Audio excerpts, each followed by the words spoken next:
అంటే పాదాలకు శాంతి శుభవార్త సంసిద్ధత అనే జోడు తొడుక్కోమని ఇక్కడ చెప్తున్నాడు అనమాట. అంటే దీని ఆత్మీయ అర్థం ఏంటంటే మన ఆధ్యాత్మిక పాదాలకు శుభవార్త అనే చెప్పులు తొడుక్కోమని చెప్తున్నారు.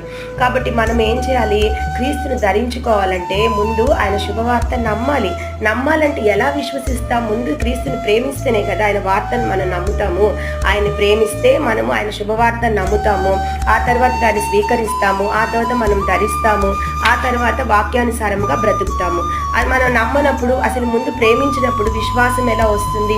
ముందు దేవుని ప్రేమించాలి, విశ్వాసంతో ఉండాలి, ఆ వాక్యాన్ని మనము పొందుకోవాలి, దాన్ని నమ్మాలి, మరి ఆ వాక్యానుసారంగా మనం జీవించాలి, వాక్యానుసారంగా బ్రతకాలి. మరి వాక్యానుసారంగా మన బ్రతుకులను మలుచుకుంటే అప్పుడు ఏమవుతుంది? సాతాను సిగ్గుపరచబడుతుంది. వాక్యానుసారంగా మనం బ్రతికినప్పుడు, మన క్రియలన్నీ వాక్యానుసారంగా ఉన్నప్పుడు మరి సాతాను మన దగ్గరికి రాలేదు. వీళ్ళు వాక్యానుసారంగా